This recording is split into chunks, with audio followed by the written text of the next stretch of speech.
ನಮಸ್ಕಾರ ಸ್ವಾಮಿ. ನಾವು ಪಳನಿ ಸ್ವಾಮಿಗಳ ಜೊತೆ ಬಂದವರು, ಆದರೆ ಅವ್ರಿಗಿಂತ ಒಂದಿನ ಲೇಟಾಗಿ ನಮಗೆ ದರ್ಶನ ಸಿಕ್ಕಿದೆ. ಇದು ಪ್ರಸಾದದ ಕೌಂಟರು ನೋಡಿ. ಅಯ್ಯಪ್ಪ ಸ್ವಾಮಿ 18 ಮೆಟ್ಲು ಹತ್ತೋ ಎಡಭಾಗದಲ್ಲಿದೆ. ಫುಲ್ಲು ಖಾಲಿ ಇದೆ.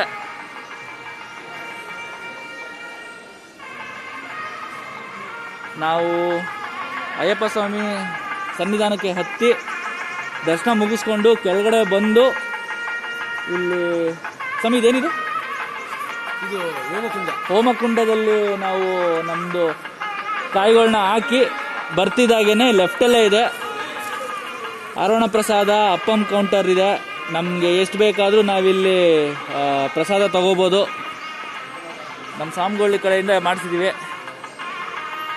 ದೇವಸ್ಥಾನದಿಂದ ಎಡಭಾಗದಲ್ಲಿದೆ. ಮುಂಚೆ ಇದು ದೇವಸ್ಥಾನದ ಬಲಭಾಗದಲ್ಲಿತ್ತು, ಅದನ್ನ ಇವಾಗ ದೇವಸ್ಥಾನದ ಎಡಭಾಗಕ್ಕೆ ಮೂವ್ ಮಾಡಿದ್ದಾರೆ. ಸ್ವಾಮಿಯೇ ಶರಣಮಯ್ಯಪ್ಪ.